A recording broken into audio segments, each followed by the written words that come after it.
B, and this is B's Intuition. And today we're going to do a reading all about, like, what do people remember the most about you, the collective, okay? I'm just going to dive right in. Please and thank you, Spirit. What makes the collective the most memorable? Or what do people remember most about the collective? Let's go with that. What do people remember most about the collective? Please and thank you. After interacting with them. Please and thank you, Spirit. What do people remember the most after interacting with the collective? Please and thank you, Spirit. Please and thank you. Let's see. Please. Okay. And thank you. I'll take all of them. Buggy. Oh my gosh. Maybe not all of them, though. There's a lot. I mean, there's a lot to remember about you, clearly. You know what? I like a challenge. I'm going to go with all of them. I'll just take a very short amount of time to clarify each of them.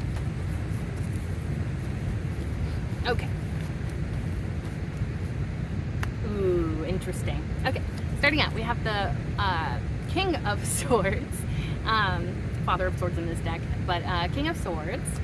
Something about the way you communicate. Wheel of Fortune. The Divine plays a part in something about you. The Devil card. I think something about your shadow side stands out to a lot of people. Temperance card.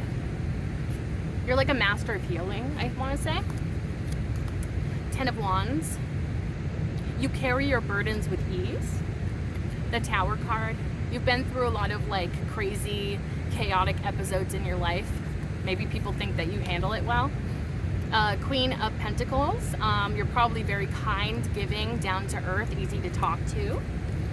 Six of Swords. I would say you probably had a lot of transitions in your life of going from a darker time into a happier time, or going from a place that was kind of more hopeless into a place that had more hope.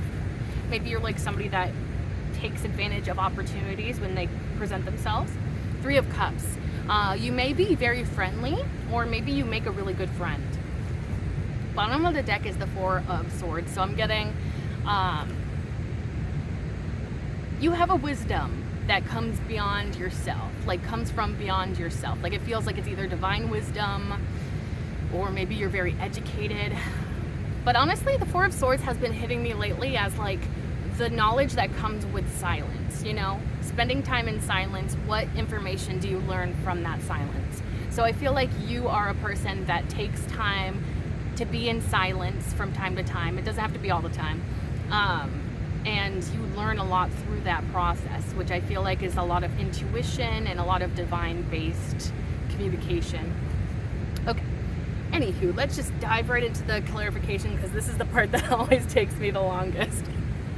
Because I just get so carried away with the messages. Starting out with that King of Swords. Please and thank you, Spirit. Can you clarify that King of Swords for us as to what do people remember most about the collective after they interact with them? Please and thank you, Spirit. What do people remember most about the collective after they interact with them? King of Swords. Please and thank you.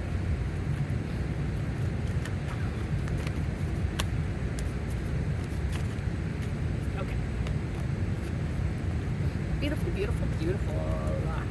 Okay, clarifying that King of Swords. The Star card was the first one to pop out. You speak as if, ooh, this is really interesting actually. I'm getting that you speak as if you know your worth, and I don't even know how to articulate this in a way that's going to make sense how it's coming through, but it's almost like you give like royalty vibes or something, or like somebody that's famous before they're famous. Does that make sense? I think that the way in which you speak, it shows that you have a sense of knowing yourself. And there's like a sense of confidence behind it, but it feels almost like a quiet sense of confidence. Like, I don't think that you're saying explicitly with your words, I'm important, but the way in which you articulate yourself comes across in a way like I am important, or I respect my time, I respect myself or something. They also see this like divinely guided energy, as if like maybe the messages in which you speak, they impact a lot of people in a very beautiful way. I almost am getting too, like, and this has come through a billion times with the collective that I'm tapping into. The Star card and the clarifying the King of Swords. I feel like that's also saying that the words that you speak are important to your purpose in life. You have messages within you that need to be shared with the world. And it will create a lot of healing, not only for yourself on a personal level, but also for the collective or your community, whoever you're sharing that either point of view or information with. And then we have the 9 of Wands in the reverse. I really like that. I feel like that's you releasing a lot of the past baggage that maybe you carried around for quite some time. Like, it almost feels like you're just letting that part go. Like, you understand that it's part of your past and it plays a part into what you do and who you are today, but you don't let it control you. You don't let it control your actions at all. It seems like you've definitely done a good job at releasing that baggage as much as possible. Obviously, we're all human. We can only release things to a certain extent because we're imperfect, okay? None of us are perfect. But you're trying your best, and it's showing, like in the way that you present yourself. 9 of Swords. You could be somebody that struggles a lot with anxiety, or overthinking, or both. Maybe mental health issues in general. Actually, I'm getting this more so in this context, more so that you have a very overactive mind. You may be somebody that has like a lot of thoughts, maybe multiple thoughts at once. May have like a lot of ideas, find a lot of inspiration, and like get all these crazy ideas for doing things and stuff. You may be very much, and I'm also getting that those ideas come from the divine. So maybe you're like it's almost as if like the divine is giving you these ideas so that you can go forth and put them out into the world, and that is good for you and that's good for the world. So it's actually kind of like a good message with that 9 of Swords. Like, I think that it's a double-edged sword, of course, because it's like an overactive thought, or an overactive mind that's full of thoughts all the time. Sometimes that doesn't really stop. So it's just like continually talking to you all the time, and that could definitely interrupt your sleep cycle. I feel like that's who I'm talking to right now, is somebody that probably struggles with sleep because their mind is going 24/7, with all these different thoughts, ideas, and things. The Wheel of Fortune also came out. So yes, I'm getting that there is some sort of divine connection that you have, that people, that stands out a lot to other people. It comes through in the way that you articulate your thoughts, your ideas, just the things that you speak. It's almost like people can see how you, I don't like the idea of using the word puppet, because that almost sounds like dehumanizing or something, but it's almost like you're, for lack of a better term, like spirit is pretty much, I don't like the word puppet because it's too associated with bad meanings and stuff, like negative meanings. More so maybe like a speaker, like you're just like spirit speaker, like a Bluetooth speaker. I don't know. Like, it just feels like the things in which you say are healing to yourself. I think that you may have had a issue talking when you were younger, and now that you're able to talk more openly, freely, it heals you on the inside. But it also, I feel like the messages in which you speak are important for the collective and the world at large. Like, so it's like so beyond yourself. like, although this process is going to be healing for you, it's also healing for other people around you as well. And that kind of goes back to that star card, because it's all about healing oneself so much that it overflows to everybody else around them. Like somebody that heals not only themselves, but others. Yeah.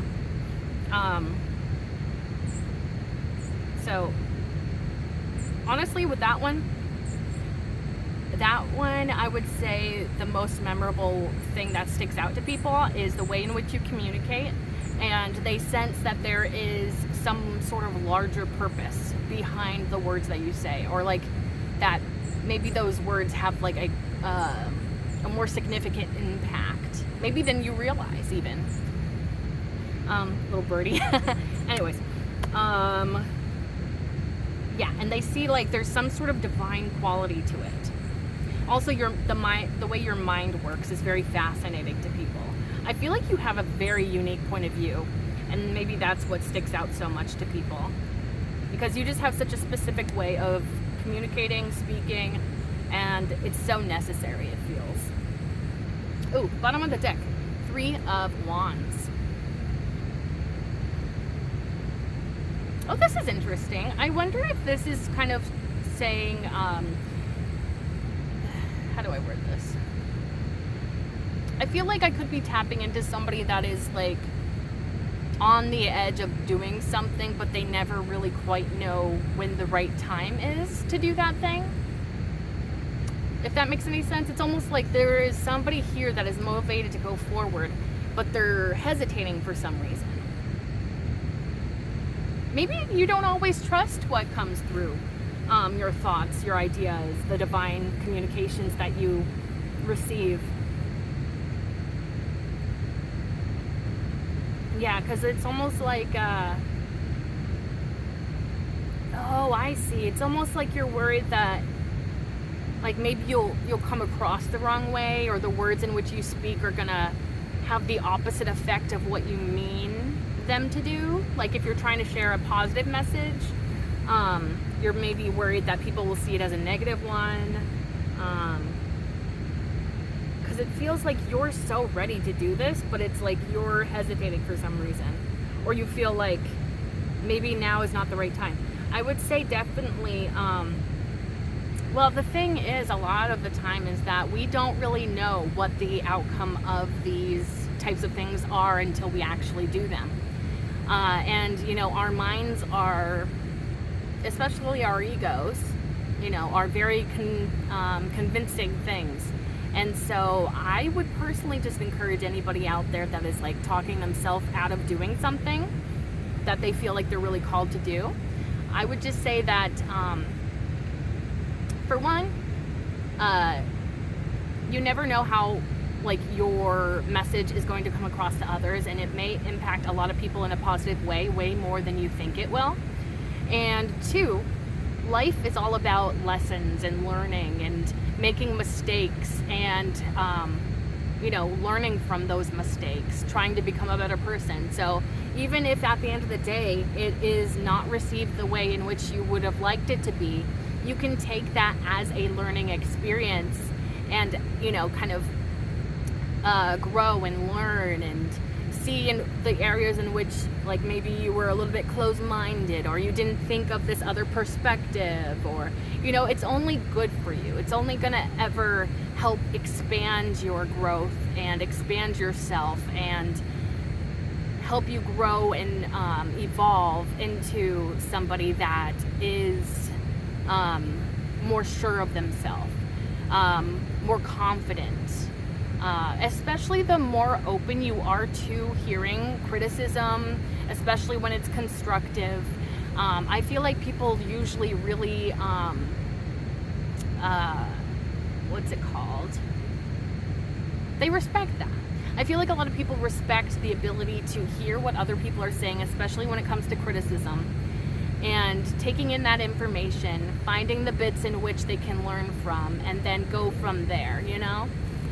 Because like nobody's, you know, we're all human, we're all gonna make mistakes, we're all gonna say something that we regret, and maybe we don't regret it in the moment that we say it, but then upon further reflection we're like, oh, actually that does not align with how I truly think or feel or, identify even. So I think it's really just a learning process, and that's honestly life in general.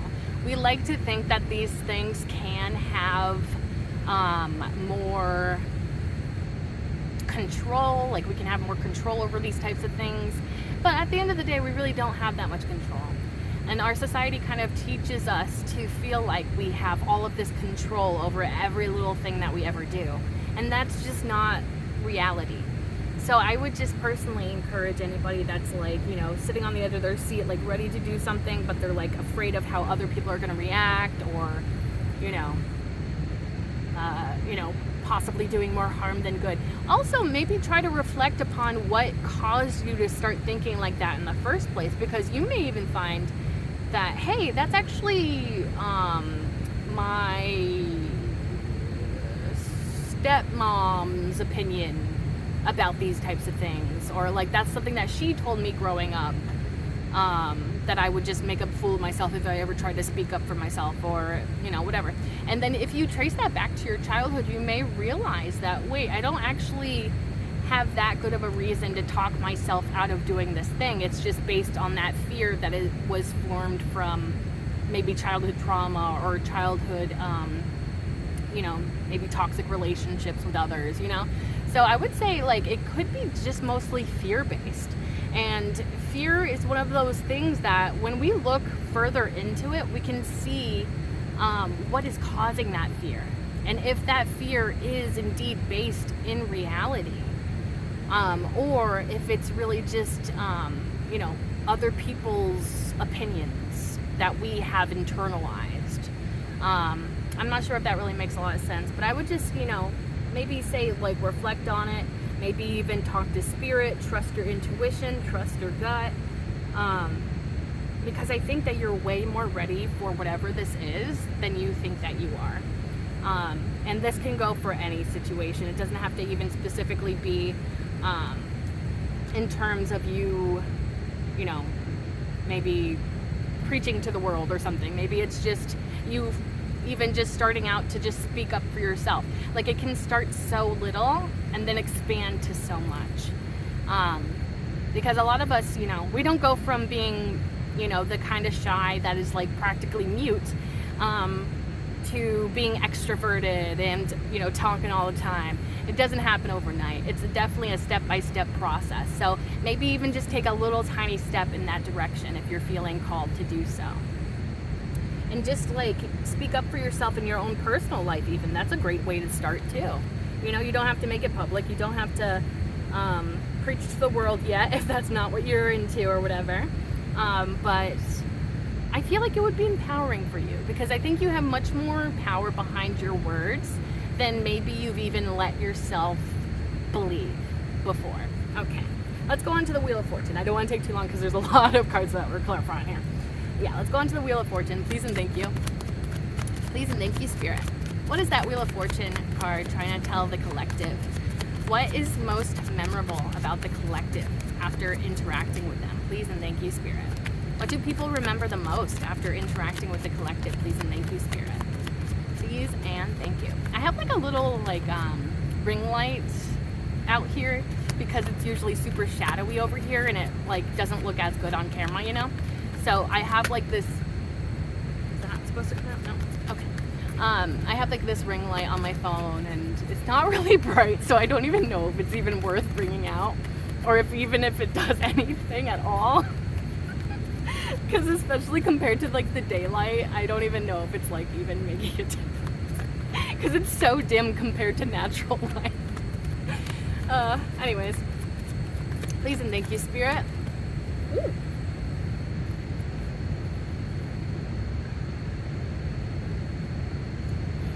Oh my gosh, okay.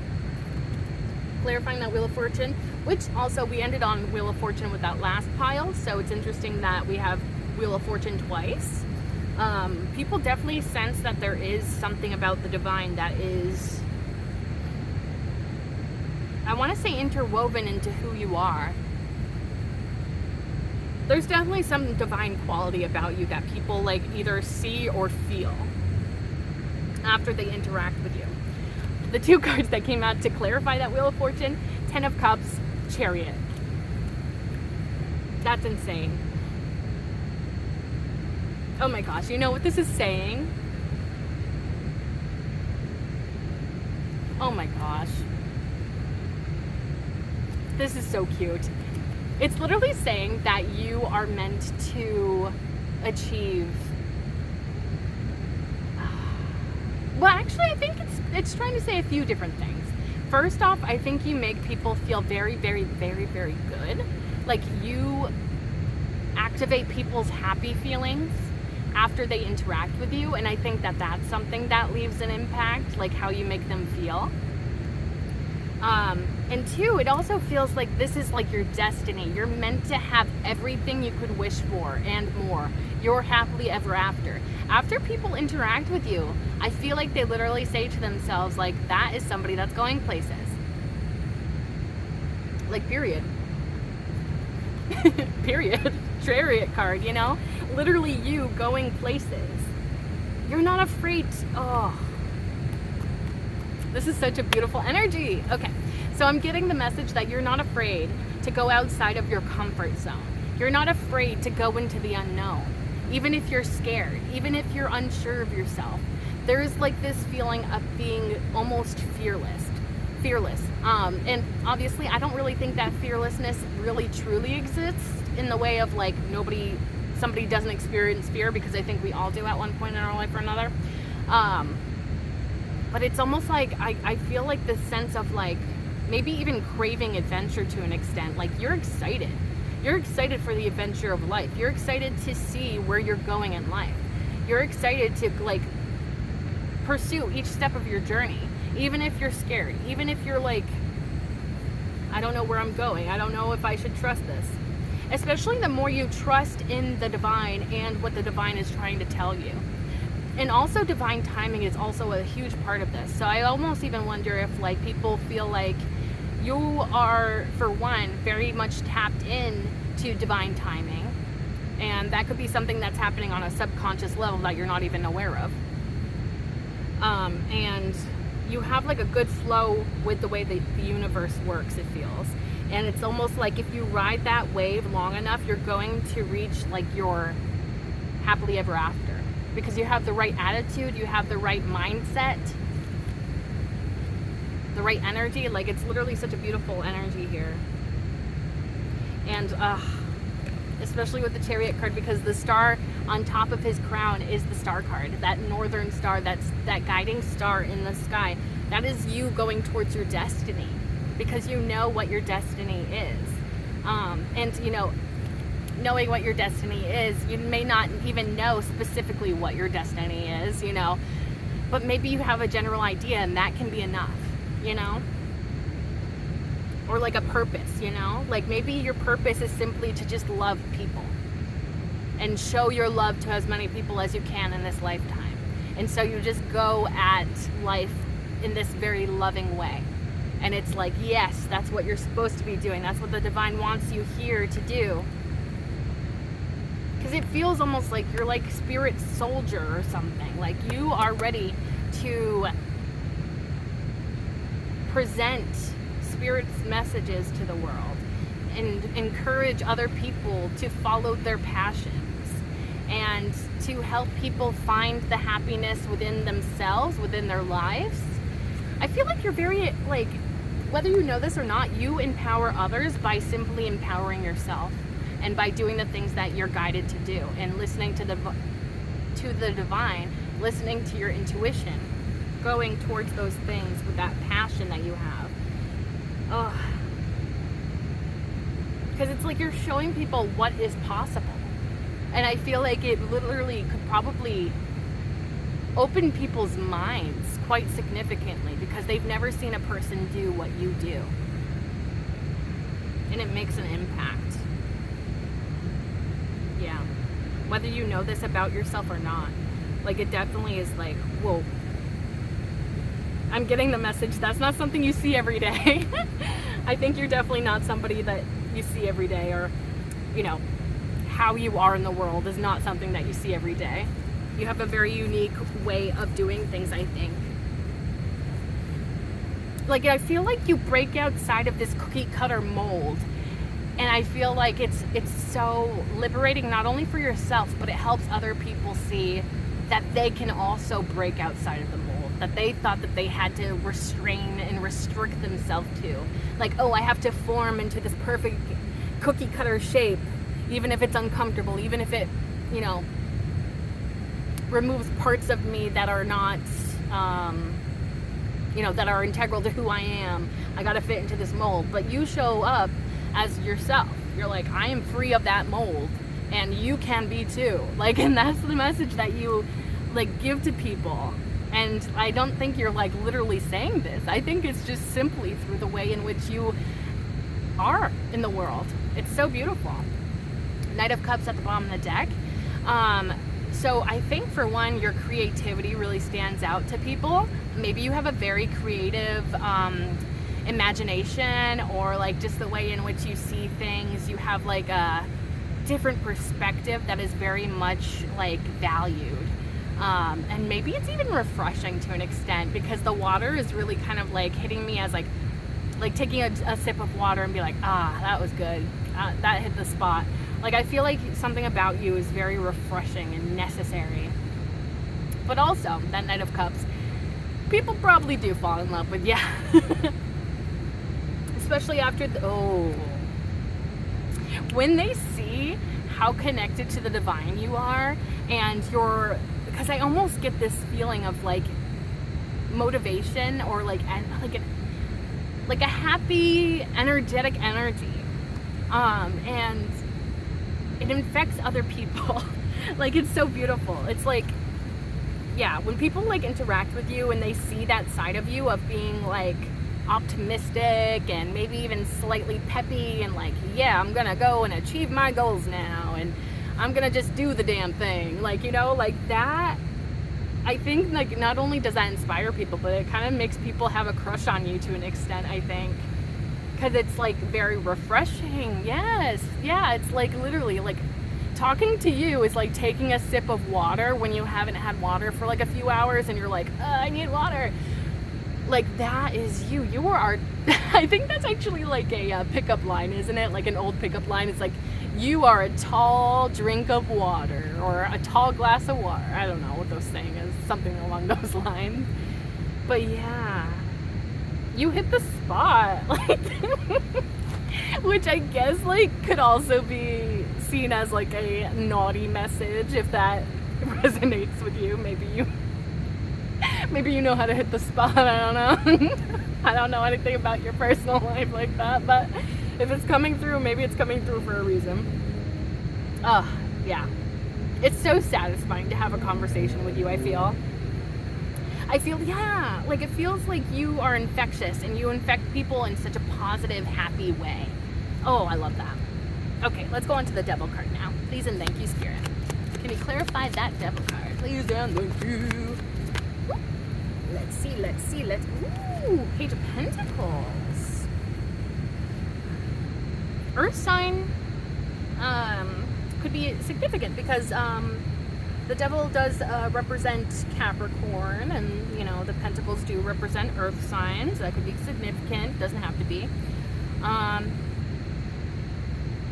going to have to get some more on that Devil card, I think, before I say anything for certain. I think I know where this is going, but let me just see if I can get one more card to clarify that Devil card. Please and thank you, Spirit. One more card, please and thank you. Please and yes, thank you. Interesting too. Hermit card. That is another Earth sign. Virgo. So if you're not an Earth sign, you may very much like give Earth sign energy. It could be somewhere else in your chart, even if you're not a sun sign, Earth sign. Could be like a moon or a rising sign or something in your chart. Doesn't have to be, of course. But Earth sign energy to me is like a very grounded, sometimes like more earth-based kind of, and not necessarily in terms of nature even, although I do find that most Earth signs do enjoy going out in nature. but there's like the part of like material things, material comfort. They strive very much to achieve a sense of material comfort or just comfort in their surroundings. Yeah, big people of comfort. Maybe you like cozy things. Yeah. But anyways, so this is clarifying the devil. We have the Page of Pentacles, the Seven of Wands, and the Hermit card. Oh, you have so much wisdom. This is so interesting.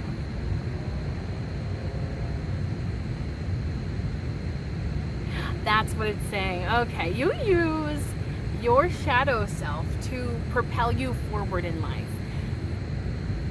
I'm not exactly sure what they're trying to say with that, but that might make sense to somebody in that I'm connecting to right now.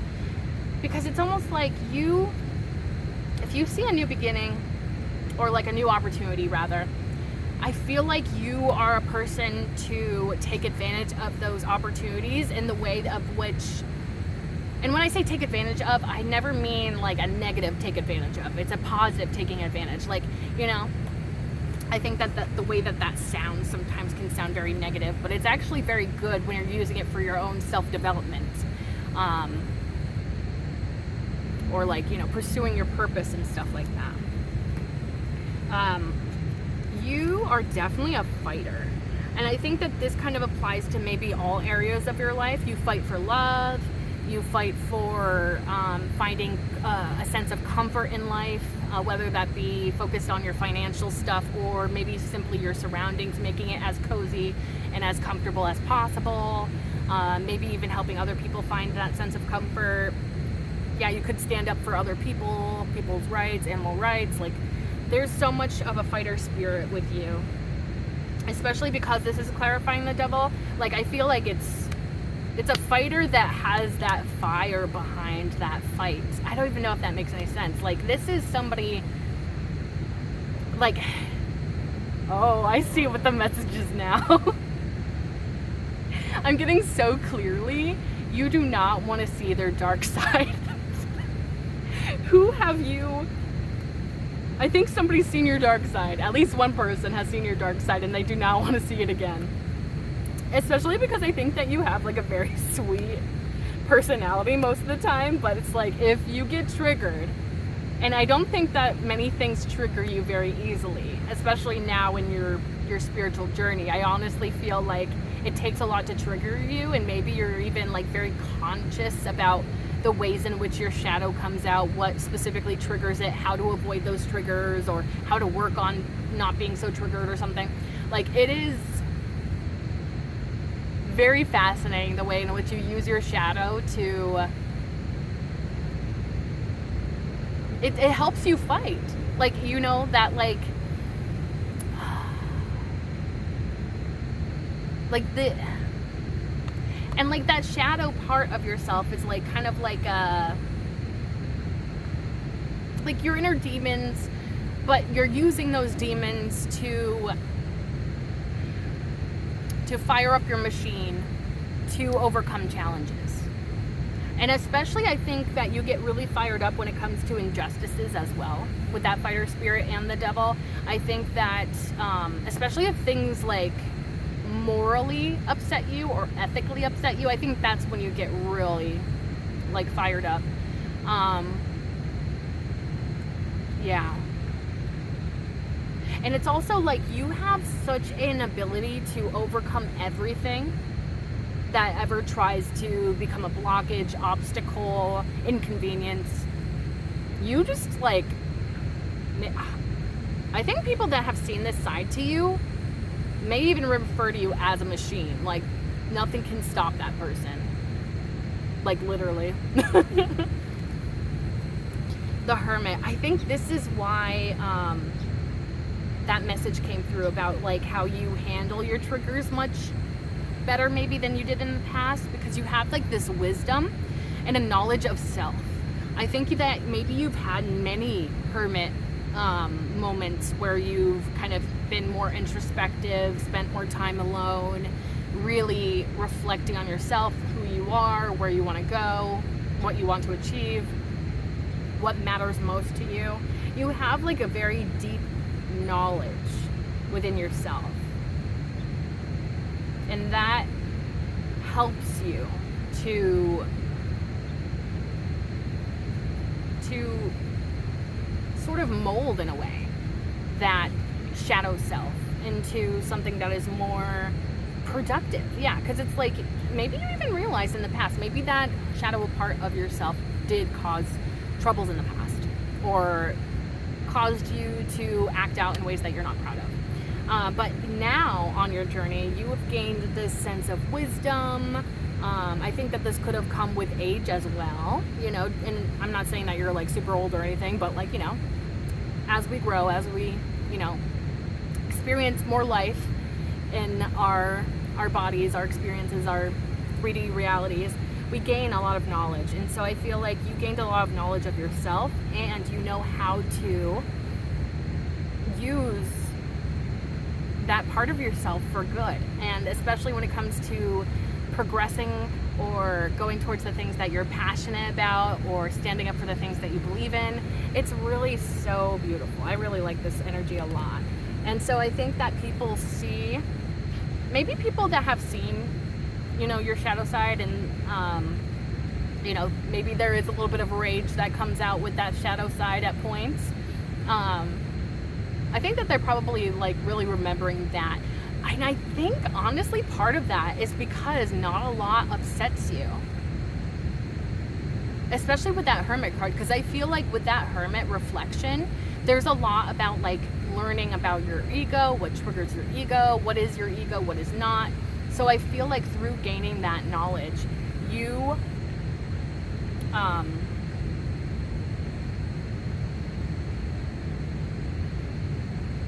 forgot. Where was I going with this? I think I just wanted to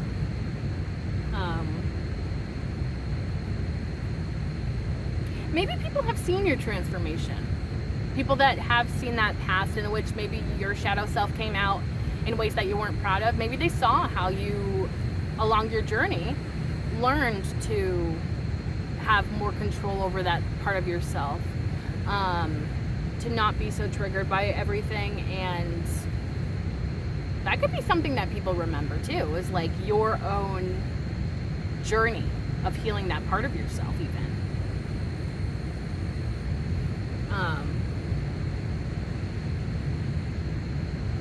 You just have a completely different perspective maybe than you did in the past.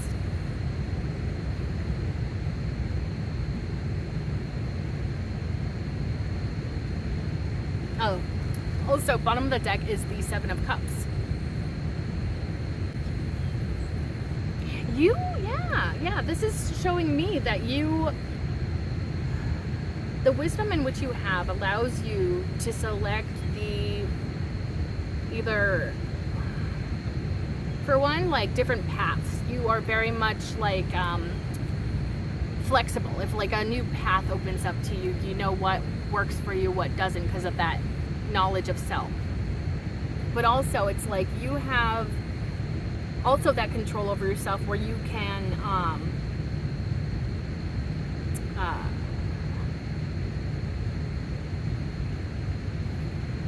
what was that? Yeah. Going back to like things triggering you. I think that you also have like a inner compass almost of like, okay, this thing is probably worth me getting upset about. This other thing, I can see that's more so just triggering my ego, so I don't think I need to react in any sort of way. Like you have that, yeah, it feels like an inner compass that maybe you didn't have as much of when you were younger, or maybe it was sort of muted, or, you know, within you, but not something you could tap into very easily. But it's like now you have an ability to truly navigate these things with much more ease, and it pays off for you. Like the way in which you do this is in a way that is very much along your path, and it does good things, because I think that a lot of the time you have no idea in those moments, you know, if you were guided completely by your ego, if you were simply guided by your ego alone, maybe you would have made a lot of mistakes or burned a lot of bridges and, you know, whatnot. But like, you have gained that knowledge of trying to get outside of that way of thinking. And through that, you probably saved yourself a lot of headaches, a lot of situations that could have really spiraled out of control, because you have that control within yourself first. So you're able to affect your 3D reality simply by controlling yourself and having power over yourself and knowledge about yourself as well. It's actually quite beautiful, because it's like, yeah, you have this power, like an inner compass to show you the way. And I think a lot of that comes from the divine and your intuition, for sure. Also, just your knowledge of self. That's coming back like very much a lot here. You've also probably seen a lot of darkness in your life, because this is all clarifying the Devil card. I think that, and maybe that's even how you know that you have darkness within you, which we all do, you know, as above, so below. You know, I really like that saying, because I personally, although I pretty much, you know, I don't really like saying if somebody's good or bad, because I think that's too polarizing, too extreme, and, you know, people are complex and stuff. But, you know, overall, I would say I'm probably a pretty decent person. But I know that I have a dark side in myself, and for a long time I tried to pretend I didn't, and I actively fought off that part of myself. But then it would come out in ways that I was so embarrassed by, and I felt like it was a part of me that I could not control. It just came out whenever, and I never knew where it was going to come from, or what was going to trigger it, or, you know, what was going to set me off.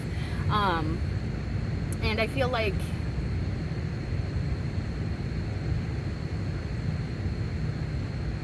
only through really reflecting upon myself, upon my life, upon the things that cause these things to happen, I gained a lot of control, and now that part of myself doesn't really come out as much, but I am aware that it's within me.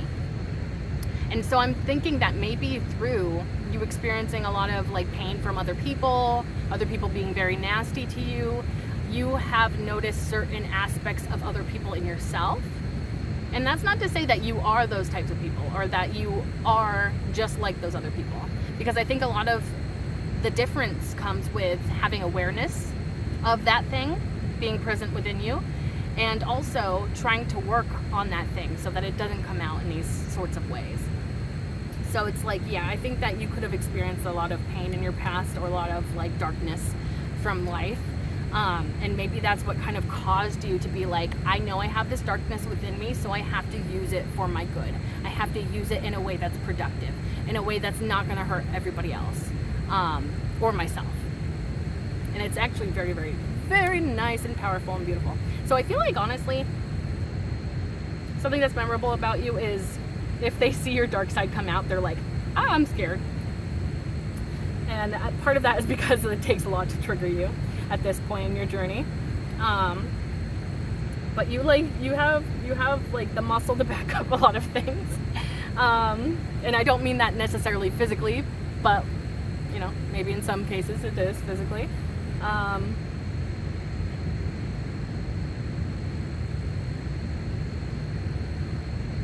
But also I think that, yeah, it's like people either look at your shadow side as like, I never want to get on this person's bad side, and that's what they remember because it leaves a long lasting impact.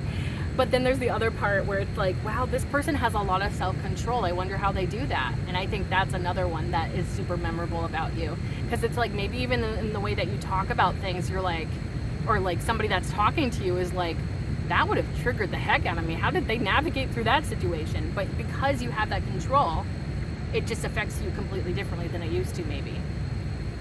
People see that and they're like, whoa, I like that because I want to know how you did that so I can do that too.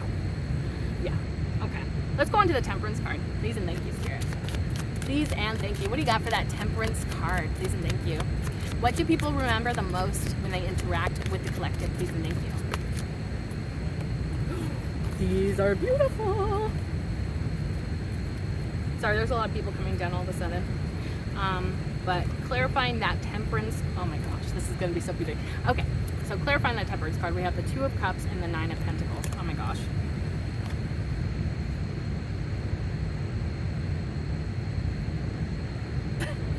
Like, drops mic, because literally, what else can I say about this? The Temperance card is really about, a lot about healing, right?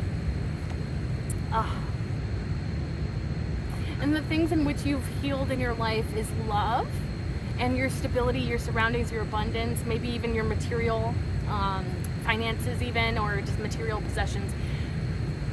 This is such a beautiful energy. Like,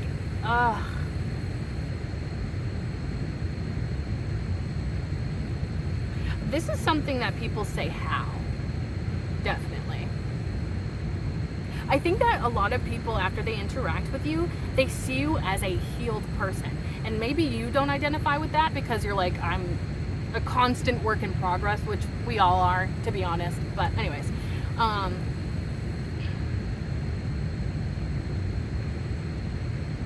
people look at you and they see you as a healed person. And it's like, how do you become healed? Like, I feel like almost people see you as like having the answer to these types of things. It's like, well, they're healed, so there must be an answer or a cheat code or, you know, something like that. Because, like, for one, there's something about you being so contented within yourself, within your heart, like love space wise, heart space wise. I feel like you definitely people see you as being like emotionally a very healed person, maybe even slightly independent, I'm getting, especially with the Nine of Pentacles. That's a very independent energy. Sorry, my head was holding that, kind of weird. But yeah, I feel like you feel almost very fulfilled with yourself, like you don't need a partner, but you would also make a fantastic partner at the same time. And I think it's because you have that stability within yourself, security within yourself, maybe that self-knowledge, and within your heart space. I'm even getting like you're very loving towards yourself, or maybe that's what people see or pick up on when they interact with you.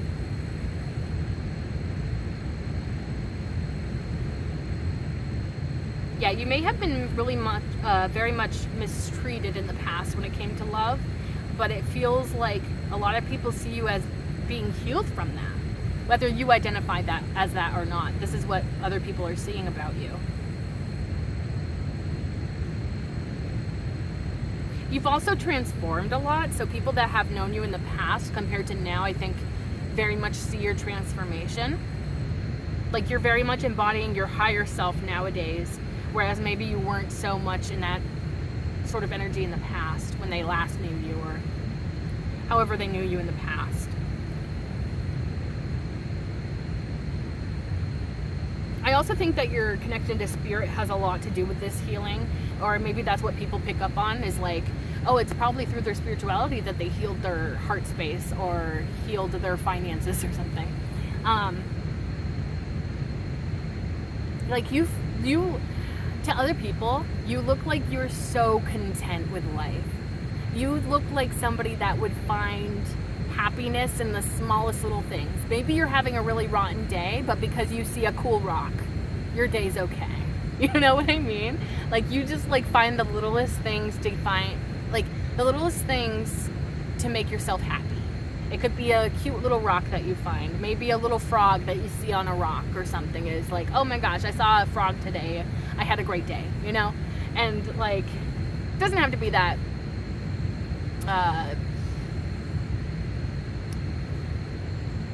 doesn't have to be like specifically like that, but just like more so, this is what people are picking up on, like this sense of you being like good.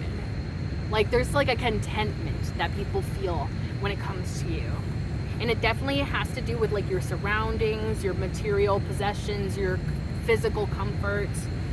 Like, I'm getting even home energy. You probably have a very cozy home, or you're very happy with where you live, and it doesn't even have to be that, you know, you live in the best apartment or house or whatever, but rather you know how to make it cozy and what you want it to be. Like, it's your safe space, your escape away from the world or something. Like, it feels like you know how to make yourself happy within your 3D reality, and people find that very powerful about you. And maybe people in the past, yeah, because this is very much about healing. So people in the past that knew you, maybe you were more insecure about maybe even yourself, your surroundings. Maybe you weren't very happy in what you were surrounded by. Maybe you found a lot of reasons to be unhappy, or, you know, you found a lot of little things to be upset about. But it's like now it's almost the opposite, it feels like. Like you're like, I will be happy with every little thing because I'm grateful for everything. Yeah, gratitude has a huge part of this healing, I think. Maybe it's like through self-affirmations or, you know, positive affirmations and stuff. Like there's a sense of gratitude that you show for every tiny thing in your life. And therefore, you're always like sort of projecting a very peaceful, optimistic, happy energy. And it's really like something that sticks out to people. Especially people that used to know you. They see this transformation and this healing that you've gone through. And it really makes an impact. I think that's honestly something that people could even talk about. It's like, wow, do you see the way in which this person transformed? Have you seen the difference from this person versus high school or whatever, you know? The Two of Wands at the bottom of the deck is actually giving me a very beautiful energy. This is actually telling me that you are constantly on a healing journey. And that's really beautiful. Like you're always looking for ways in which you can improve yourself, and ways like maybe you're finding those little like broken bits within you and you're like, how do I heal from that? Or, you know, oh, I just remember this trauma from middle school. How do I heal from that? Like you very much have a very conscious and always looking for like the next way of improving yourself. And I hope that that's not to an excessive degree, like where you're just not happy with yourself in general, but I don't think that that is what it's saying. I think it's much more like maybe you enjoy on going through this healing journey, this self-healing journey. Maybe you find it very fulfilling, and like maybe like there's a lot of purpose behind it for you.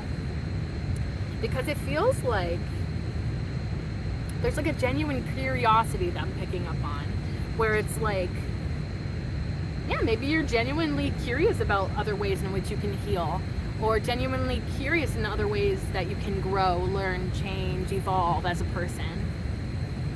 I like that energy a lot.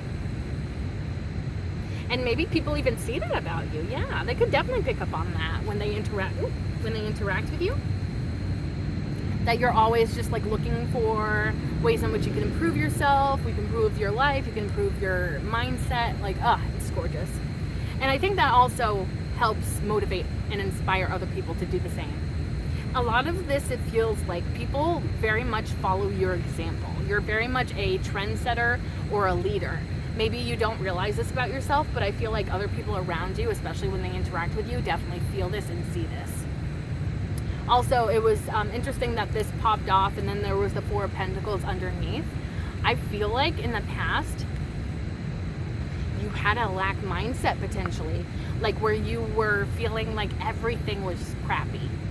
The stuff that you had, you didn't really like, but you held on to it because you were so afraid that it was going to be the only chance you got at happiness or something. Like I'm seeing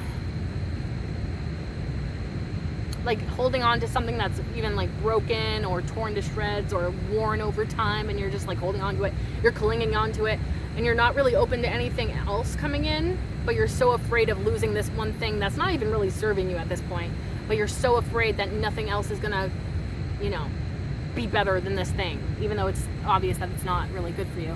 So I feel like, yeah, people probably definitely see the ways in which you have gone from being so shut off, maybe even to the idea of growing, changing, healing, evolving.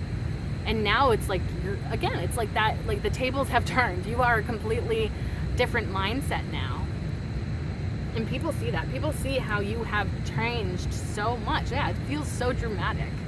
I feel like a lot of people don't know how to comprehend your transformation in life. because it's so rare. I feel like it is a very rare quality to have, that ability to transform to such an extent.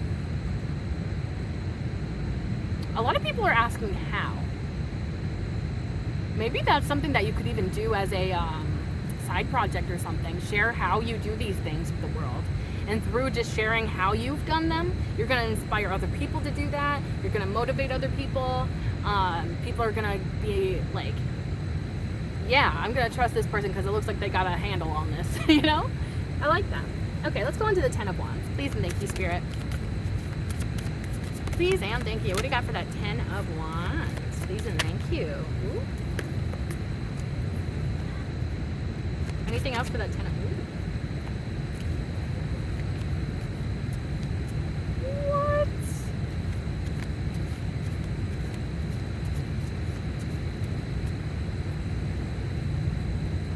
And that's good what, but maybe my face doesn't properly show that.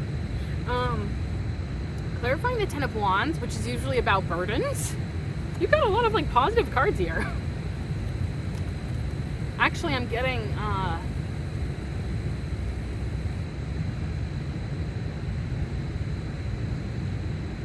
well, okay, let me just clarifying the 10 of Wands. We got the Lover's card, Page of Cups, 9 of Cups, bottom of the deck, 6 of Cups. This is all about love, dude.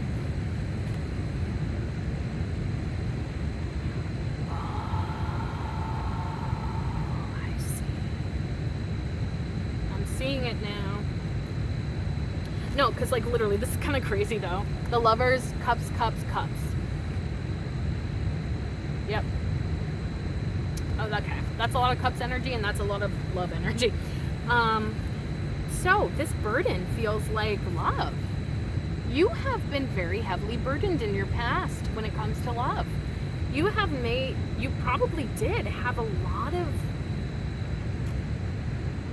This is interesting because I'm getting a few different things. So, for one, you were heavily burdened in your past when it came to love. You were probably the person that always put in the effort in relationships and felt like you were never given anything back or not nearly as much as you gave. And that was probably a very dark time in your life. And you have probably definitely tried to heal, grow, learn from that. And then with that 10 of Wands, it's also telling me a story about like, this almost feels like, especially with the imagery of like this mess of sticks, you have a lot of exes, I want to say, that don't move on from you. And maybe they like, you know, do within the 3D. You know, maybe they move on with a relationship or whatever, but emotionally, mentally, spiritually, these people do not move on. And it almost feels like,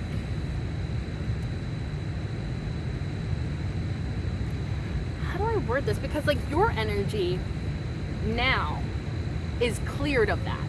But I feel like almost, it feels like yucky word, like people's energies, especially of exes from your past, it feels like they want to burden you. They want to weigh you down. They want you to not forget about them, even though it's like the opposite. I feel like you easily forget, especially those people that put you through a hard time. You're like, I would rather just forget, you know, about that whole mess that I went through. But they never forget you, and they never stop thinking about you. But it's like they want you to think about them just as much as they're thinking about you. But I don't think that's happening. But it's definitely something that's happening in the background. I think you have a lot of bitter exes that are like either jealous or they're just like, how dare this person move on?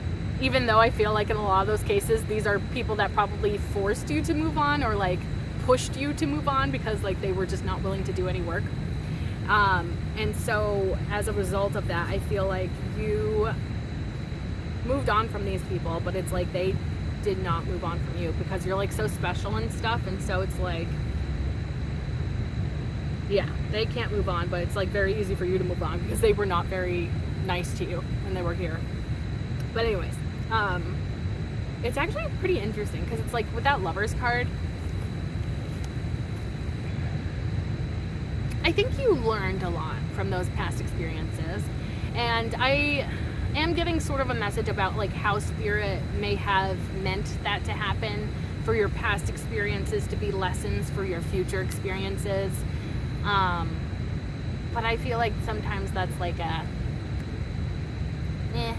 icky message sometimes, because it's like, why did Spirit put me through all of that if it's just to learn a lesson? Like, couldn't I have learned a lesson differently?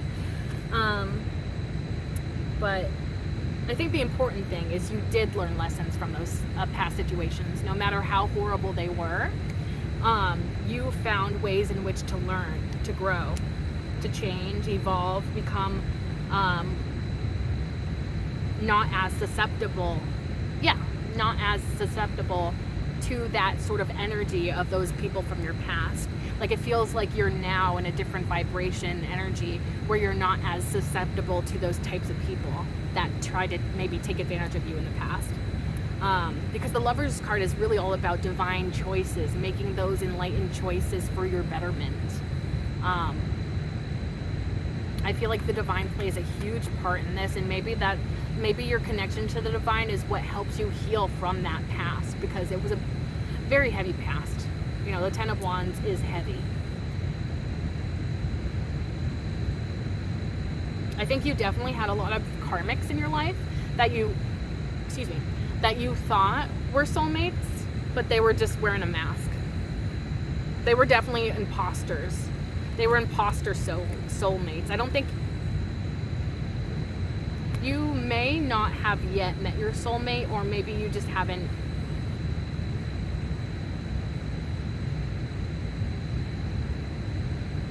I don't know. Something about divine timing could be at play for your connection with your like divine soulmate.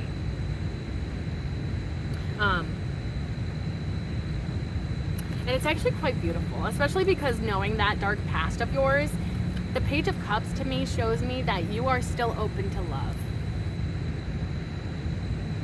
It almost even gives me a sense, especially the Page of Cups and the Nine of Cups. I think that you've done a lot of work on yourself. You've accomplished a lot in your personal life, emotionally, mentally, etc. And I think you're very much proud of that work that you've done. You also have a certain sense of confidence and self-contentment that maybe you didn't have in the past. And it's almost like what I'm getting is you're so content with yourself, so you would be fine on your own. But if the opportunity presents itself, if your soulmate just so happens to walk through the door, then you're like, okay, maybe I will. Maybe I will entertain this person. I'm open to it. I may not put my all into it right away, because maybe I learned my lesson from that. But I'm curious. I'm open, you know. I don't think you're very much closed off when it comes to love. Maybe with certain people, because you're probably an energy reader, especially if they reflect any of those qualities from your past partners. I think you're very selective. But if somebody's in the right energy, the right vibes, you know, coming in with pure intentions, I think you're open to it. But at the same time, you don't need it. And maybe that was something that you felt like you needed in the past, was love from another person. But I feel like you've healed a lot of that, like for real. And it almost feels like you have such a loving connection with Spirit as well. Or maybe like Spirit very much really loves you, which, you know, Spirit loves everyone, of course, but maybe they, you know, Spirit sees like this hard work that you've done to heal and grow from your past, learn lessons, apply those lessons, how they best help you, you know. I feel like they have a sense of pride when it comes to you. Spirit does. Because this is a big deal, you know. Especially after that sort of past, you know. That kind of burden of the past leaves its mark. Could make you very pessimistic when it comes to the idea of love. Could make you very cut off when it comes to the idea of love. But here you are, like bouncing back from it in a beautiful way. I think that's something else that people pick up on, especially people that know your past. That's probably something that people really remember, is like, ooh, you probably are that person that people are like, damn, they just can't catch a break. I'm getting like this, like, it's almost like a conversation that like two people are having about you, but it's not necessarily a bad thing. It's just like talking about your past, and they're like, you know, they're such a kind, amazing person. I can't believe they were ever treated like that. Can you believe that? Or, you know, like, wow, they really did have a rough go at it in their past. Like, for whatever reason, their partners were just like really mean to them, or, you know, they just haven't met the right person yet or something. Like, it's not in a way that's attacking you. It's more so just like, they're such a great person, I don't understand what people's issue is. You know what I mean? So it's like, it doesn't make any sense to anybody else around you, but like, if they know about your past, they're like, yeah, it was bad. But it's almost like you may not even know to look at you that you had that kind of past, because you're so, for lack of a better term, healed. And this is people's perception of you. You may not feel fully healed from the past. Most of us aren't. But you're to a point where it looks like you're very much healed. And I think a lot of that, again, comes from the power within you, your power or connection to spirit, and like your amazing heart. Like, you have a heart that just won't quit, is what I'm getting. A heart that just won't quit. You probably love love. And I think that's a beautiful quality to have, you know? Unfortunately, in the society that we're raised to be in, love is not seen as a strength, but it is. It is.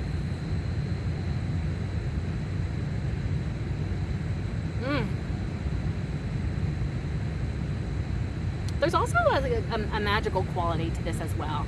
Maybe people think that it's magic the way in which you heal from your past.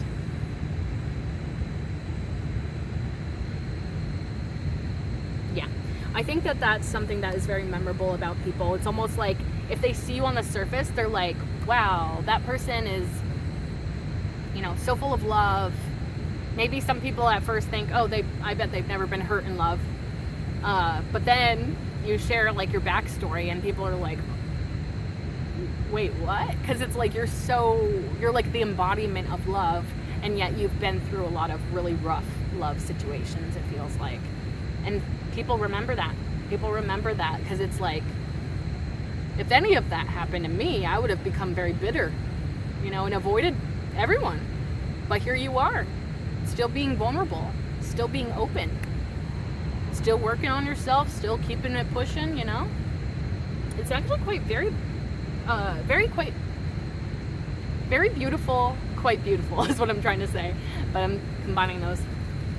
With the 6 of Cups at the bottom of the deck, this speaks to your past in love.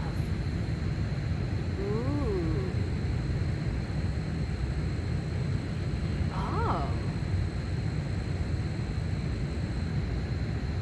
You had a very... Oh, maybe that's the difference. In your past, I think that you may have... Like, I still sense that, you know, in your past you were open to love. Maybe more so in a way of like you almost felt like you needed it and craved it, but you were open to it, and now you are still open to it. But I think maybe the difference is you have boundaries now. In the past, I don't think you did. Like, you know, it feels like you were so vulnerable, almost like a child that was like released into the world for the first time, and you experienced a lot of pain due to that. I think maybe you had a very trusting energy about you when it came to love in the past, and maybe there was some naivete.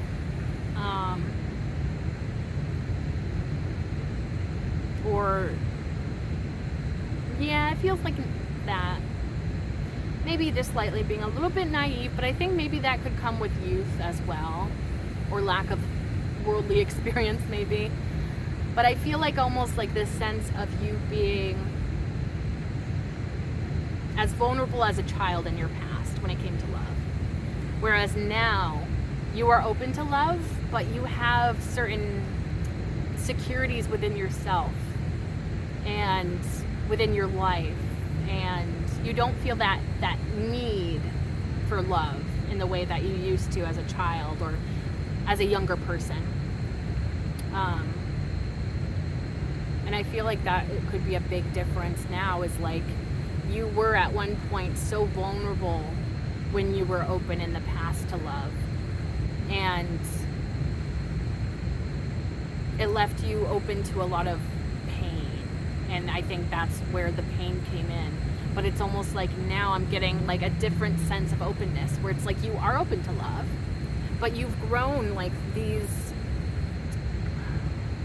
ways of like loving yourself, appreciating yourself, valuing yourself, valuing your mental health, and maybe other things, like maybe even prioritizing yourself. Maybe that was the difference, or is the difference. You prioritizing yourself and not prioritizing loving others. And not to say that you're not loving others, but rather you're like maybe considering yourself first. Like, is this safe for me to do? And if it's not, then I won't do it. But if it is, then sure. You know what I mean? Like, it's like with boundaries. Like, I feel like you've grown the ability to set boundaries, and that makes a huge difference. Like, you're much more protected now than maybe you felt you were in the past. Maybe you've grown thicker skin as well. Like, not, like the things that used to hurt you maybe don't hurt you as much anymore or something. Like, it feels like there is, again, like a sense of transformation when it comes to love. Yeah. Okay. I think that's what I was trying to say. Okay, let's go on to the Tower card now. Please and thank you, Spirit. What do you got for that Tower card? Ooh. What do you got for that Tower card? Please and thank you, Spirit. What do people remember the most after they interact with the collective? Please and thank you. Oh yeah, baby. Mm-hmm. Ooh. This is interesting. Okay.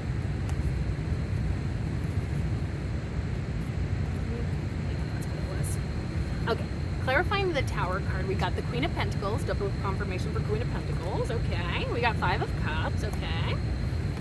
Knight of Wands came out this way. Four of Cups came out this way. The Tower card. A Tower sandwich. Double confirmation for Tower card, of course. So.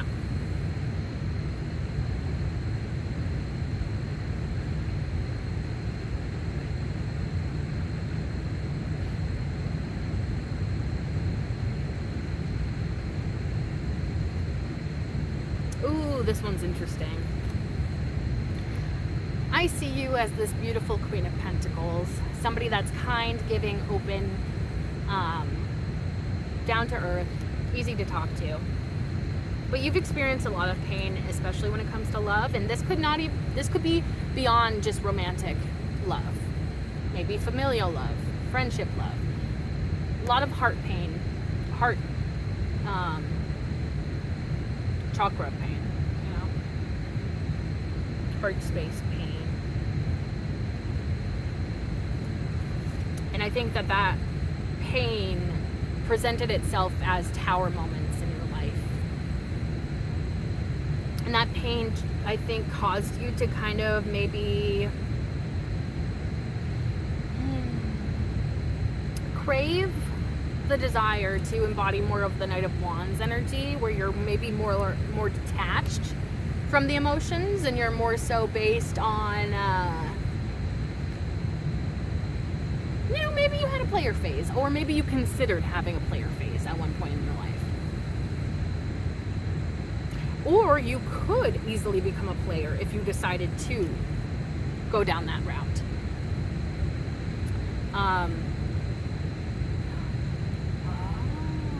Maybe some people do see you as a player.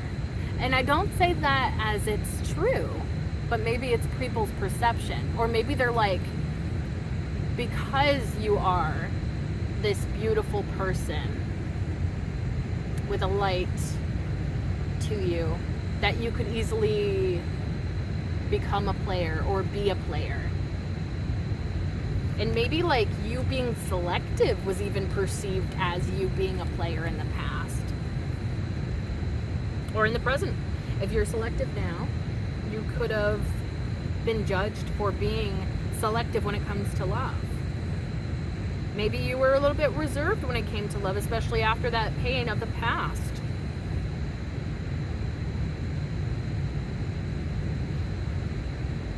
It honestly feels almost like, because of the pain that you experienced, I'm almost getting, there's like a storyline here about maybe you went down and I don't even want to say it was a darker path, because I don't think it was necessarily a darker path. It was just a different way of doing things. Maybe you decided to shake things up for a period of time.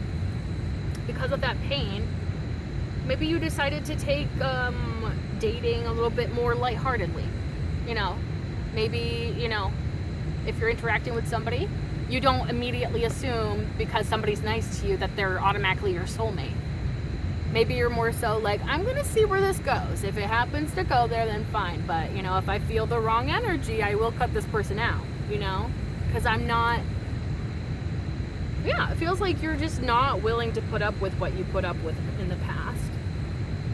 But with that Tower card at the end, I'm almost getting like, maybe there's like a Tower moment. And not every Tower moment has to be a huge, life catastrophe. Like Tower moments can present in so many different ways in our lives. They can be little, they can be big. And a lot of that has to do with like perspective, and it's a lot of times subjective. What is like a huge Tower moment and what is not. And I'm almost getting like, maybe, well, for one, I'm thinking that you definitely are somebody that has gone through probably multiple Tower moments in their life. Things that have definitely forced you outside of your comfort zone, whether you were wanting that or not.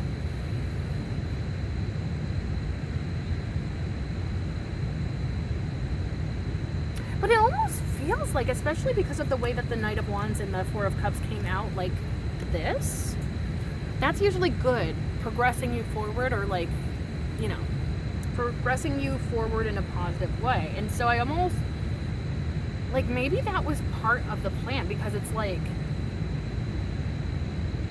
something about it feels like it was all part of the plan. All part of the plan.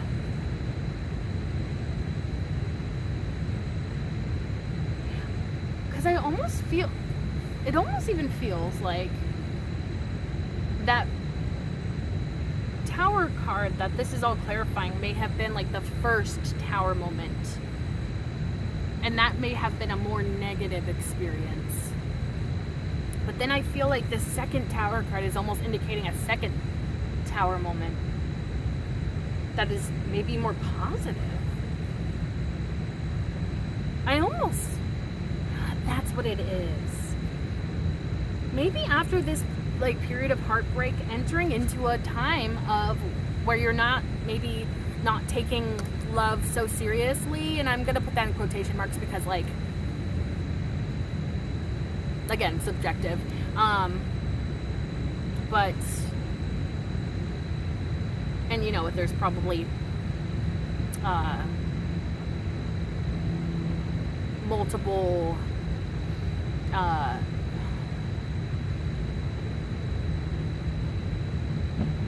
I can't think of the word. I'll edit it in. But anyways, so with the way that they came out, it almost feels like you embodying this time in which you were maybe a little bit, like you didn't take love so seriously, and maybe you weren't always looking for love when you go into situations, not taking them so seriously so quickly, like maybe even learning to see if these people have what they take, or have what it takes to back up the things that they say or promise, or something like that. Maybe that was something that you experienced in the past. People that couldn't keep their promises. So it's almost like this could actually benefit you, being in this energy of the Knight of Wands, where maybe you're not like going into every situation looking for your soulmate. And that could actually be a good thing. I don't know why, but it seems like it's a good thing. And also, being in this time where you're more selective about those types of people that you let into your life. Really evaluating, is this somebody that I want to include into my inner circle? Or is it something that I could really do without? Especially if I see that this person's draining or manipulative or not being truthful, maybe dishonest. Like, you have a selective eye and an ability to kind of more so go with the flow of these types of things. And maybe in the past you were maybe more of like, I don't want to say you were a hopeless romantic, because maybe you still identify as a hopeless romantic, but it's almost like you're not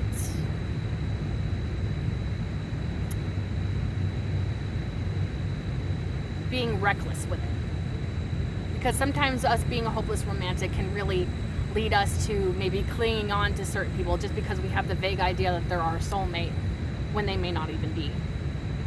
So I feel like that's actually serving you. Being in that Knight of Wands energy of like maybe not taking things so seriously. Especially not right away. Because like that's the thing too, is like if you're taking things too seriously too fast, that can also be like red flags and love bombing and stuff. And you've grown this selectiveness within you. And I feel like it's going to actually lead you to where you're meant to be. And I think that could actually blow your mind. This is interesting. Because I feel like you may even think that you're going to be in this energy for a really long time. But I don't think that's necessarily the case. I think it's necessary for you to embody this energy for a period of time, but it may be a shorter duration than you're expecting, if that makes any sense. I know this kind of is a weirder message, but it's like, it's gonna lead you to, I think, maybe even a soulmate. And it blows your mind, maybe in the way that it happens. Because maybe you're like in this Knight of Wands energy, not really expecting much out of a person, and then suddenly it's like, oh my gosh, is this my soulmate? And it's like you needed to embody this so that you pushed away all of the options that were not right for you. And then it's like once you've cleared that all away, in comes somebody to make a really positive impact and you're not seeing it coming. And with the crown falling off of the tower, it gives me like a feeling of mind being blown. Like, I did not see this coming. I did not see this happening in this way. Wow. But it feels positive. Like, I feel like you had a bad tower moment at first, and it caused you to do certain things, be heartbroken for a period of time, maybe take a more, not so serious approach to dating or love. And then suddenly, your person comes in and it's like, whoa. Like, it hits you like a ton of bricks. Like, it's just like, I did not see that coming, and maybe things are never going to be the same again, but in a positive way. This is interesting. That's a really interesting message. I feel like, in terms of what people remember, I think people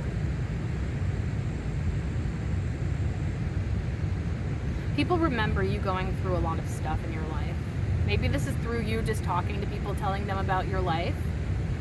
Or maybe they sense it within you after they interacted with you because of the way maybe your perspectives are much more open-minded. So maybe you're like, people walk away like, that's somebody that went through something, because they're way more open-minded than somebody that didn't go through stuff. And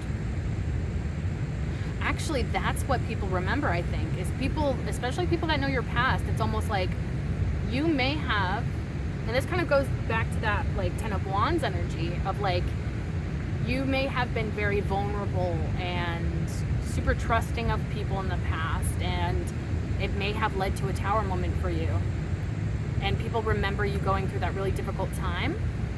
And I'm getting like people seeing you making those changes to maybe not take love so seriously, to have higher standards, and then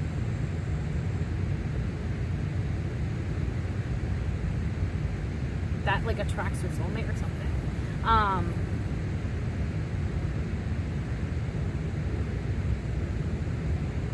I'm getting like people that know your past, they know that you were very open to love, but you got really hurt. And there may have been a very significant tower moment that people remember you going through. And maybe now they're seeing you as somebody that is more selective, has higher standards,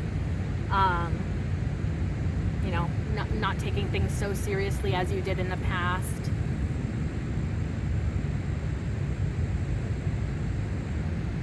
I'm almost even getting like maybe these types of people do see you meeting your...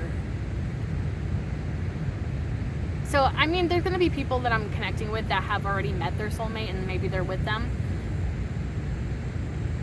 But it's almost like giving me this idea of people see you meeting your soulmate when you're in that energy. And it might even be kind of like a cute little story, you know?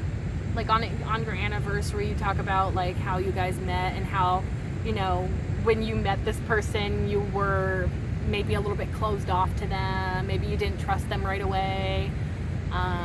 Maybe you were like, they're not really up to my standards, or, you know, maybe you were being very kind of nitpicky with them or something, but then it's like, it turns out that they're your soulmate later on or something. And this could be something that people see and remember, because it's almost like, it almost sounds like, or feels like a funny story. Like, isn't it crazy that in their past, they went through all of that craziness, and then they made these certain changes, and maybe it's those changes that are helping you meet your soulmate, and everybody's gonna remember it, because it's like such a significant series of events. Yeah. So people like remember your love story or something, or your past in that way. And bottom of the deck is the Eight of Pentacles. So I actually really like this because it's telling me that you've been doing so much work on yourself, on your life, material comforts even. Maybe you've been focusing more so on work and maybe not even super interested in relationships and stuff. And as a result of that, I think that's what's bringing in your soulmate if you haven't met them yet. Or maybe somebody can validate if this is your story of how it happened when you met your soulmate. You may have been focusing on something completely different. Focusing on yourself, focusing on your own stuff. And then when you're not really kind of looking for it, maybe you're a little bit like hesitant, and then this person comes into your life, and yeah, it feels like it's as a result of all of your work that you've been investing into yourself. It's like maybe the universe is like, well, here you go. When you least expect it, there you go. And I think it definitely catches you off guard. And I think it makes like a cute story though, or like a memorable story, like something that people remember. And maybe they even tell other people about it because it's kind of cute or it's kind of funny. Just like the way that the series of events like worked out like that. I think that this may be a specific message for only a few people, but like you'll be able to tell me if it's, you know, accurate or not. Anyways, yeah, so let's go on to the Queen of Pentacles. Please and thank you, Spirit. Ooh, please and thank you. Anything else about that Queen of Pentacles? Ooh, anything else about that Queen of Pentacles? Please and thank you. Ooh, okay.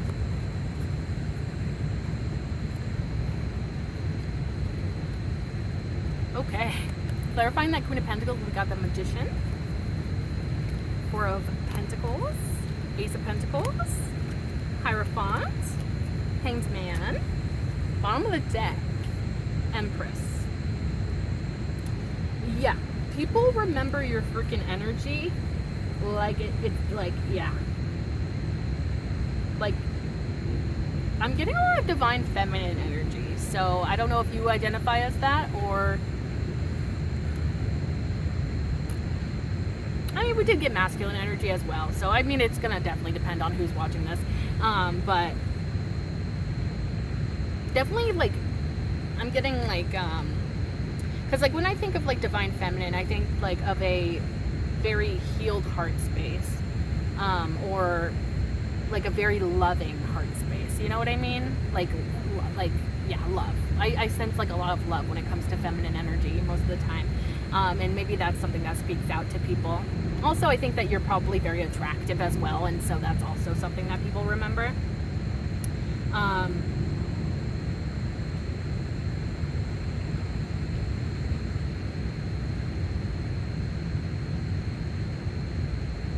This is actually really interesting.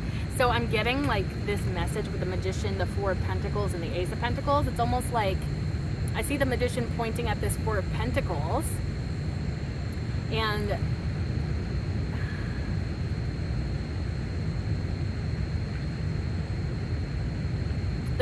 this Four of Pentacles could have been maybe you in your past, like kind of being closed off, or maybe a lack mindset, and then it's almost like this magical wish of this Ace of Pentacles comes in and it's life-changing, a new opportunity, a new beginning. I feel like you started again. Like it's like a rejuvenation or a rebirth. Yeah, it feels like rebirth energy. Like you have rebirthed your mindset, rebirthed your life. And now here you are, Hierophant, somebody that is so wise and somebody that people look up to, people that look to for information, wisdom, guidance. You have a completely different perspective of things that you didn't have in the past. It's much more enlightened. I think that you're way more connected to the divine than you were in the past. You also have manifested this change for yourself, and I think it's actually through your hard work that you manifested this. Like this was not you just like, you know, being like, I choose to manifest this thing, okay, it's done. No, it wasn't like that. You were like, I want to change things, so I'm gonna change them. And through that hard work that you did, you changed things for like the best possible outcome, because you're so much more wise. You have a completely different perspective of things. This is a perspective that is so important and necessary. It makes an impact in the lives of other people. And it's all based on your own life experiences and your own manifestation journey. And through that manifestation journey is a lot of your hard work. You know, again, there's like this aspect of being open to new opportunities, taking advantage of those opportunities when they're presented to you, and it feels like you did exactly that. Also, with that Empress card at the bottom of the deck, it's like maybe you're finally starting to see this start to pay off for you. The manifestations coming in, or maybe like the payoff of your hard work is starting to come into your life. I also feel like this sense of you valuing yourself more. Maybe through this whole process, it's allowed you to see what you're truly capable of and value your own self. And therefore, people also value you because you value yourself in the way that you show up. In that way of valuing yourself, definitely encourages other people to do the same, like value you.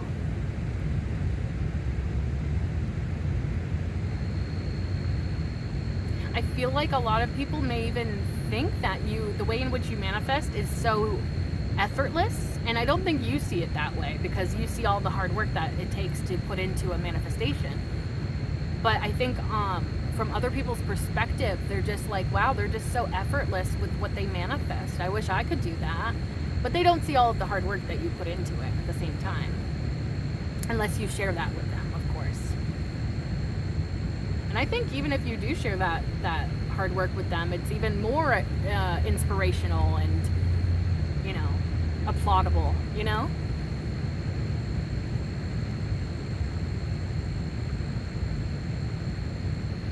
Also, there's like a huge connection to nature. And again, like earth signs are coming up as a significant thing. Oh yeah, because we have Taurus and Virgo. I think the Magician indicates Virgo. I can't remember. I'll check it later. Oh yeah, and then the Empress as well is Taurus and Libra. So there's something about earth sign energy. And again, it could just be like your energy. It doesn't have to be a specific earth sign in your chart, but like it could also just simply be your connection to nature. Oh, maybe you are seen as somebody that's very much in tune with nature. I'm getting Snow White. Oh my gosh, maybe people see you as Snow White. Do you talk to animals? Oh my god, that's so cute. That's something that people remember about you, not just the manifestation, because that's something that people definitely remember about you, is that you manifest, and that you have that magic within you. But outside of that, and the wisdom, they remember your wisdom and your perspective. But also, they really remember your, I don't know if it's your ability to tap into nature, or if it's just your love of nature, or just respecting nature, caring about nature. Maybe people see you interact with nature, like even if it's just petting a stray cat, and they think that it's so whimsical and special and fairy-like. Nature fairy is what I'm getting. It's really so pure and cute. I think that's something that people really remember about you. The way in which you interact with nature, the earth. Oh, I'm getting goosebumps. I love that message so much. Okay, let's go on to this Six of Swords. Please and thank you, Spirit. What is the Six of Swords about? What do people remember most when they interact with the collective? Please and thank you. What do they remember most about the collective? Please and thank you. Ooh, interesting. Okay.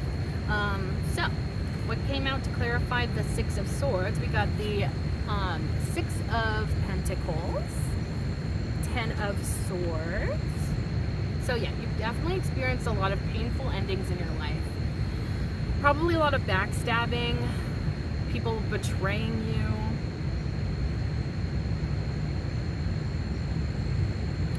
This is interesting. With that Six of Pentacles, I'm getting that at one point in your life, you were on the receiving end of something. Maybe you needed some sort of assistance at one point in your life or another. But now it's like the tables have turned. Again, that keeps coming up. And now you're the one that gives to others. That's what I'm getting. Like, you were once the person receiving, but now you're this person that's giving. Maybe that's like your destiny or your fate, is to be that person.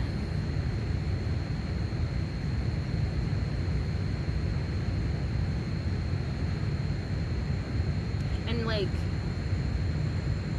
I think that the reason why you were on the receiving end of this situation or whatever it was, that moment in your life, was probably because of these really painful endings, you know, those betrayals, you know, those very unfair situations of pain that you've gone through. But it's also like this feeling of like believing in that sunrise, believing that there will be a new dawn, a new day, a new opportunity. And because you believed in that, that's what changes your story from somebody that receives to somebody that gives. I don't know. That might be maybe just a specific message for a few people, but it definitely feels powerful. Maybe people know this about your story and they see how you have changed your life for the better. And yeah, especially because this is clarifying the Six of Swords, like it kind of perfectly kind of describes that, is like you have been through a lot of painful, difficult situations, but you've always believed that there was a better way, a better life, a better opportunity in the future. Even if you didn't see it in that moment, you believed that it was there. And as a result, you are maybe finally reaching that point of that goal that you always wanted, to be able to be in that place of giving.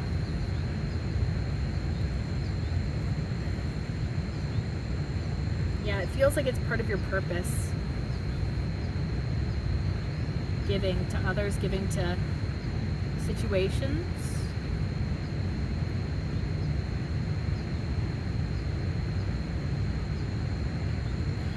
Bottom of the deck is the Eight of Pentacles again.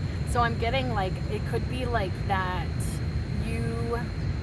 I think you invested a lot of time and work into yourself. Maybe as a result of these painful endings, it caused you a time of reflection, a time of like focusing on yourself, focusing on what is important to you, how to best set yourself up for achieving all of the things that you want to achieve, set yourself up for being in that giving position to give to others.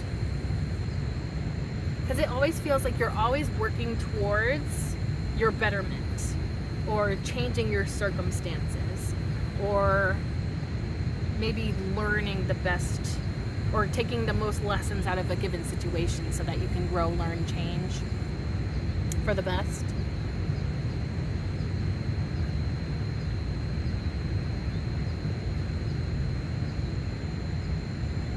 Yeah, I don't know what it is about this part, but it feels like it's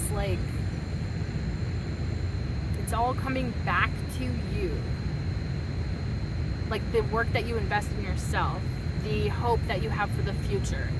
It's all playing a part in the grand scheme of things to make it to exactly where you're supposed to be. I don't know if that makes any sense.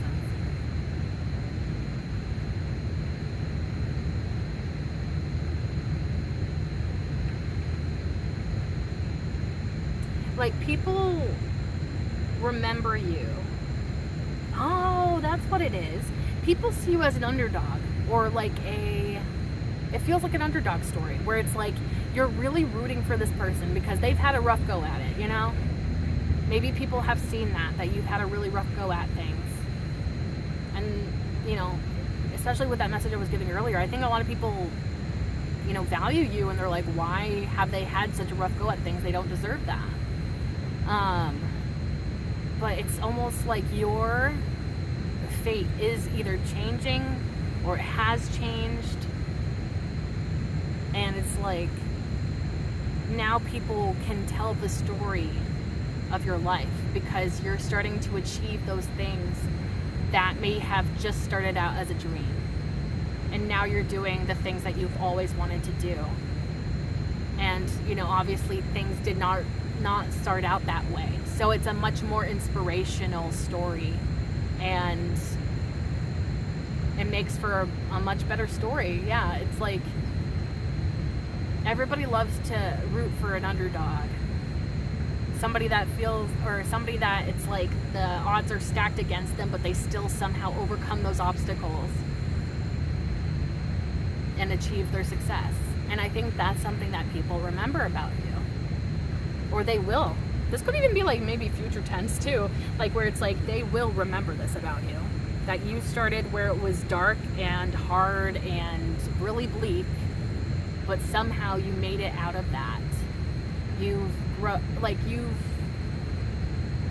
made it past that point in your life. You moved forward and towards your purpose, your destiny, and you've achieved all of it.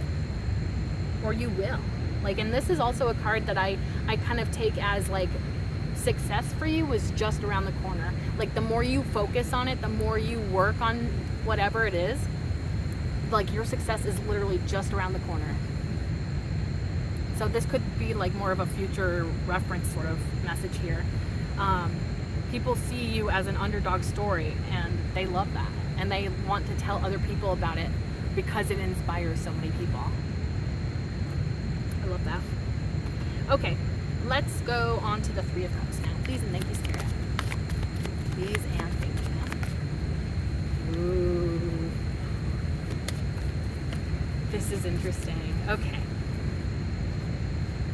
Clarifying the Three of Cups, we have the Three of Cups and Temperance, double confirmation for Temperance, Queen of Swords. Interesting that we had the Father of Swords earlier, or King of Swords. Interesting. Which honestly, I think that I'm gonna take that as you being incredibly balanced with both your masculine energy and your feminine energy. Which I think that, you know, we all have masculine and feminine energy within us. And when we have it balanced, I feel like that's when we create the most prosperity and abundance, and things go a lot smoother in life when we have them balanced, I personally believe. So that could be that. But anyways, you have a very friendly personality. That's what people remember about you. I feel like a lot of people walk away from like interactions with you and they're like, I wish that was my friend. And maybe they're like too nervous to even ask you to be friends because they're like, oh, I'm sure they have a million friends because they're so cool. You just have like a very friendly, kind, honestly healing energy. With that Temperance card, I think you could heal a lot of people's friendship wounds.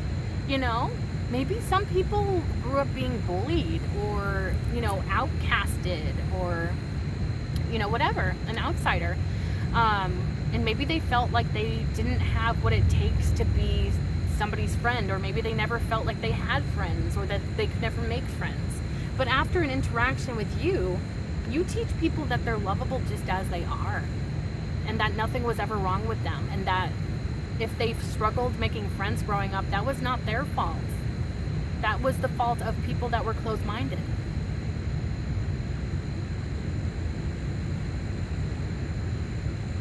It's so interesting too, because like the Queen of Swords is somebody that's really good with boundary setting, you know, very honest, truth. Oh, that's what does it. They know that you're honest and truthful and that you will tell the truth. And so like when you see somebody's value, they know that you're telling the truth because you're so honest. You may usually like be seen as like a certain honest sort of person, somebody that's not afraid to tell it like it is, even at certain points, but it's like because of who you are as a person, they know that what you're speaking to them is the truth, that they were never the problem. It was society that was the problem. That nothing was ever wrong with them. It was the people that they were surrounded by.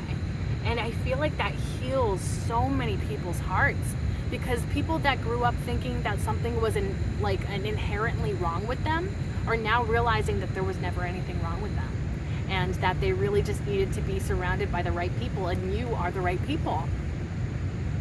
So it's so much bigger than just people wanting to be your friend. It's literally you help people realize that they're worthy of friendship, that they're worthy of even love. Maybe these are people that simply don't even believe that they were worthy of love in the first place, and you are here to tell them you're worthy of love just as you are. And that heals so many people's hearts and their trauma, I think, around those, you know, situations, especially revolving around love. And I do love that because, like, yeah, the Queen of Swords is honest. She'll tell you, like, the truth. You're also a very good, clear communicator. So it's like, you know, in terms of your friendships, you probably are a very clear communicator when it comes to them, and they appreciate that too, you know? Page of Wands at the bottom of the deck. I'm almost even getting that maybe because you have a little bit more of a youthful, optimistic side, you encourage other people to be, like, more optimistic as well. But also I'm getting, like, people after they speak with you, they walk away from those situations feeling so much better about themselves, about the world. Maybe they feel younger after speaking to you, because it's like shedding away all of that baggage and trauma that they had over a lifetime. And maybe it's like through talking with you, it's like a bath or a shower to cleanse them. And they come out feeling like a newborn babe or something, with more optimism, positivity, excitement for life, you know? Especially when you change their minds about, like, how they thought about themselves, you know, especially people that thought that they just could never be a good, or that they would never find a friend, or that they just couldn't make friends, or that they were unworthy of love or respect or whatever. And you're like showing people that's not the case, and then they're like, oh, that's not the case? The world is my oyster? Like, what? That's awesome. So people literally walk away from conversations, interactions with you, and they feel like a changed person. Truly. That's what I'm getting. And it's like for the best of everyone involved. Literally. Beautiful energy. Absolutely beautiful. Absolutely beautiful. Like, I can't say anything more about that. That's beautiful. Ooh. Yeah, those are all the million things that people remember about you. You were an amazing person. And that's the reading. We got through it. I was so worried that it was going to be really, really long. And it probably is still, but I tried. I think I went through it decently. I didn't spend too much time lingering on the... Well, anyways. Let me close out this video before I start rambling again. Okay. I hope that you liked this reading and that it resonated. If it resonated, feel free to like, comment, share, and subscribe. If you subscribe, you can become a part of the Hive Collective, because my name is Bee.